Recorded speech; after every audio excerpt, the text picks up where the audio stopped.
Nosso assunto é a guerra na Ucrânia. Os ucranianos estão enfrentando um momento de forte incerteza, e isso para dizer o mínimo, frente a, digamos, a consistência de ataques russos, particularmente nos últimos dias. As Forças Armadas da Rússia atacaram hoje as regiões sul e central do território ucraniano. Acompanhe. Desde 1º de setembro, a capital Kiev não sofreu ataques de drones russos em apenas uma noite. No dia 14 de outubro, rotineiramente, moradores são acordados por sirenes e levados às pressas para abrigos. Foi o caso dessa segunda-feira. Os metrôs de Kiev amanheceram cheios de pessoas que buscavam proteção após a Força Aérea do país detectar um alto número de bombardeios vindos da Rússia. O alerta fez o governo desativar preventivamente a energia da capital. Explosões foram ouvidas em diversas regiões da cidade.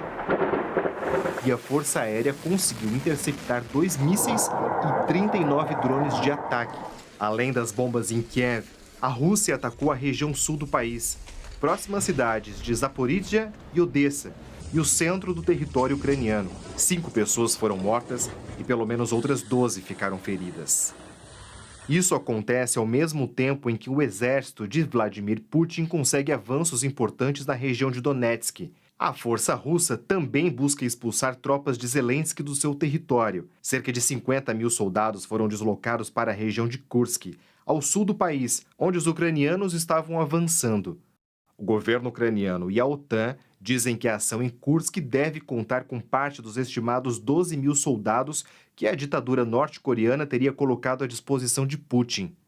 As unidades ucranianas, por sua vez, lidam com uma escassez da mão de obra e seguem cada vez mais sobrecarregadas ao longo da linha de frente. A Ucrânia também tenta retaliar os avanços da Rússia. Nos últimos dias, o exército ucraniano lançou o maior ataque a Moscou desde o início da guerra em 2022. Foram enviados 34 drones na direção da capital russa. A estratégia da Ucrânia paralisou 2 aeroportos de Moscou e deixou pelo menos uma pessoa ferida. Sandro, em que medida o que se verifica hoje no campo de batalha por parte dos russos é ditado pela situação política? Ou seja, é ditado pela expectativa, eu estou supondo, por parte de Moscou, que com a vitória de Trump nas eleições americanas, se inicie de uma forma ou de outra um período de negociações que não se sabe onde vai acabar, mas que tem como base a capacidade russa de conquistar mais território rapidamente. Bom, William, eu agradeço o convite para falar aqui sobre o assunto nessa noite. É, o que a gente tem percebido é que os russos têm acelerado as operações, tanto as operações visando as infraestruturas críticas da Ucrânia, especialmente as de energia. Isso tem colocado a Ucrânia observando o paradigma de um inverno que vai ser com menos energia do que ela cruzou o inverno anterior. Então, a necessidade diária de energia da Ucrânia seria algo em torno de 20 gigawatts. E ela está conseguindo suprir no máximo 12. E a campanha russa contra isso está cada vez mais impiedosa, cada vez mais implacável e forte contra essas estruturas. E agora, inclusive, encontra mini-usinas que estão sendo feitas próximas às cidades ucranianas ou estruturas de geradores. Além disso, a gente está vendo no campo de batalha, a gente já estava observando isso, para quem acompanha o nosso acompanhamento do conflito, desde fevereiro, um avanço cada vez mais constante das forças russas. Só que esse avanço nas últimas semanas ele tem acelerado justamente por causa dessa crise de recrutamento por qual passa a Ucrânia. Eles agora lançaram uma nova rodada de mobilização, tentando mobilizar mais 160 mil homens para as linhas de frente. Entretanto, mesmo com um período muito curto de treinamento, são 21 dias que a Ucrânia leva para treinar um homem mobilizado para se tornar um soldado, ainda assim você vai levar um tempo para colocar esse pessoal na linha de frente, e os russos têm atacado em diversas posições, Chasiviar, Toretsk, Prokhovsk, agora você tem uma grande ofensiva no sul do Donbás, e agora a ameaça de uma ofensiva em Zaporizhia, que era a única região que ainda não tinha visto uma ofensiva, uma ação ofensiva russa esse ano. Então, sem dúvida, a questão é muito dramática, e a ideia russa, ao que parece, é forçar, acelerar o compasso da guerra até onde der, porque a gente também está começando a ter a estação de chuvas, que precede a entrada do inverno naquela região, e tudo para porque vira um grande lamaçal, que é o momento da Rasputitsa. Então, os russos estão tentando consolidar esses ganhos antes de janeiro, no qual a gente tem a assunção do Trump novamente à presidência americana, e sim, possivelmente negociações, mas talvez não tão fáceis quanto alguns analistas colocavam para Moscou. Dorival, a gente vê como o timing das operações militares e das políticas estão absolutamente ligados um ao outro. Ao mesmo tempo, hoje, a União Europeia anuncia um desbloqueio, a palavra técnica é outra, mas eu estou traduzindo de forma bem simplificada, um desbloqueio de uma soma considerável que a União Europeia e a Bruxelas colocaria à disposição da Ucrânia. Resolve alguma coisa?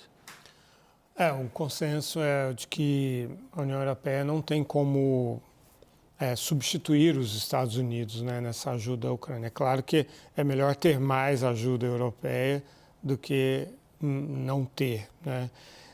A imprensa americana está noticiando que o Trump escolheu para o cargo de chefe do Conselho de Segurança Nacional o deputado da Flórida, Michael Waltz, que ele é a favor de reduzir a ajuda à Ucrânia, e ele diz que a Europa precisa fazer mais pela Ucrânia e não os Estados Unidos.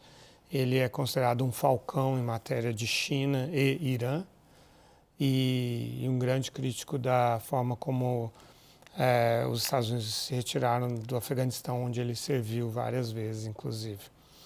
Então é mais um sinal, né? Hoje o Volodymyr Zelensky ele disse que a conversa com o Trump foi boa ontem, mas que ontem não, na sexta-feira. Foi na sexta-feira. Mas que quando o Trump fala em acabar rapidamente com a guerra, a única coisa que ele consegue entender é que ele vai ser pressionado a fazer concessões territoriais à Rússia. De novo, Sandro, quando a gente considera a situação militar, a gente é obrigado a considerar ao mesmo tempo, acho que na mesma frase, na mesma sentença, a situação política. O governo alemão, país central também do ponto de vista militar, trata-se de uma grande potência fabricante de armas, que 2 anos atrás deu uma virada em relação à Segunda Guerra Mundial e resolveu gastar está quase dobrando o seu orçamento militar. O governo alemão está praticamente inexistente nesse momento. A gente percebe na Europa o que a imprensa europeia, vários países dizem, a falta de uma liderança forte para fazer frente ao que a gente percebe que são as linhas de evolução da crise em torno da Ucrânia. Quanto tempo a Ucrânia resiste? Bom, William, essa é a pergunta talvez de €1 milhão, talvez de $1 milhão. Mas o fato está nessa questão que você colocou, liderança. Sem uma liderança, fica fácil explicar por que a União Europeia assumiu o compromisso esse ano de fornecer 1 milhão de granadas de artilharia à Ucrânia e não conseguiu.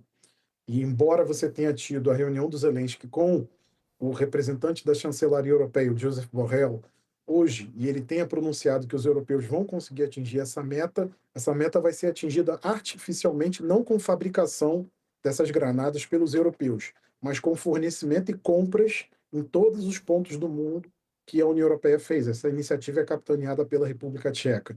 Então, há quanto tempo a Ucrânia resiste? É difícil dizer, mas a gente está vendo os russos também numa forte campanha informacional para modelar as vontades no Ocidente. Isso é muito claro, a gente tem visto isso muito.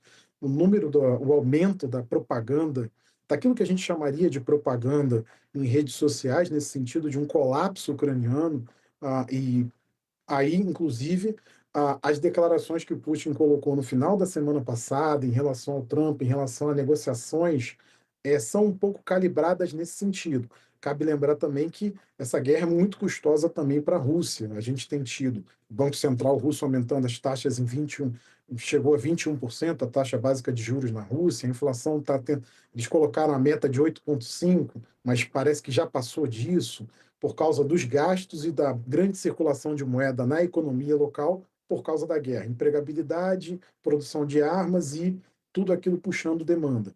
Então, Talvez o interesse russo seja de demonstrar mais poder e mais capacidade, embora a gente tenha sinais aí de fadiga e cansaço também por parte da máquina russa de guerra, mas o fato é de que a Ucrânia está numa situação extremamente complicada, não só por equipamentos. Mesmo que a gente recebesse uma notícia amanhã de que a administração Trump decidiu que vai dobrar a aposta, aumentar os equipamentos que a administração Biden deu, ainda assim a Ucrânia tem de resolver por ela mesma o drama que ela não consegue resolver, que são soldados, a presença no campo de batalha. Há poucos dias atrás, a The Economist publicou uma matéria colocando que 1 em cada 5 soldados ucranianos desertou de suas posições na linha de frente. Então, isso é um dado que acaba sendo cada vez mais dramático para essa guerra. E no meio disso, Donald Trump, segundo o New York Times, acaba de nomear, ou diz que vai nomear, o senador Marco Rubio como secretário de Estado. Pois é. Marco Rubio, que é também um falcão, né? E também segue essa mesma linha que eu descrevi do Michael Waltz, né? Assim, de querer redirigir os esforços, redirecionar os esforços contra a China, né? E de não ter essa, digamos, solidariedade transatlântica, né? Com a OTAN, com a Europa, com a Ucrânia. Então, a situação é dramática e, complementando um pouco o que o Sandro dizia, foi feito um cálculo por fontes mesmo das forças das forças militares ucranianas mesmo, de que eles precisariam de uma reposição de 600 mil homens. Eles acho que não tem nem demograficamente falando essa capacidade. E o moral não está alto realmente, as condições estão ruins. A gente tem registros do terreno de que os russos estão perdendo muitos soldados. Estão morrendo muito russo, né? E agora norte-coreano também.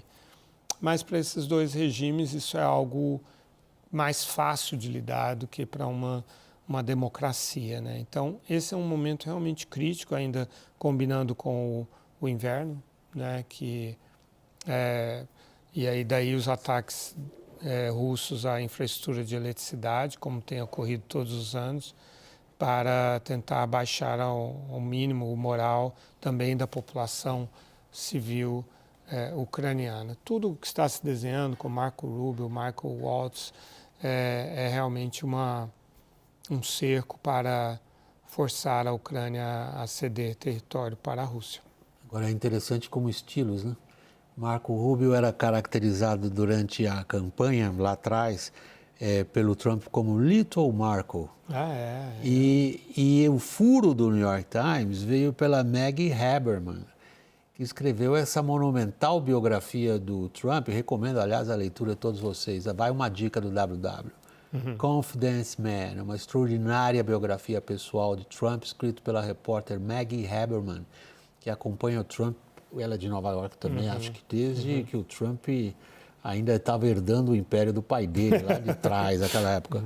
E ela, embora tenha sido muito crítica em relação ao Trump, mantém a relação de respeito e confiança com a fonte, que é o próprio Trump, que deve ser provavelmente quem deu para ela a dica, vai ser o Marco Rubio. Eles cimentaram digamos, as arestas. Agora, há um ponto interessante no Marco Rubio, só para a gente terminar, Lorival. Ele era crítico em relação a intervenções militares americanas no exterior. Mas ele é, acima de tudo, muito ambicioso, né? Ele foi muito atacado pelo Donald Trump, Sim, que fez ataques sarcásticos contra a mulher dele, inclusive, você se lembra. Então, mas ele engoliu tudo isso, ele tem ambições políticas, ele quer ser presidente dos Estados Unidos e ele vai se moldar a todos os desejos do Donald Trump.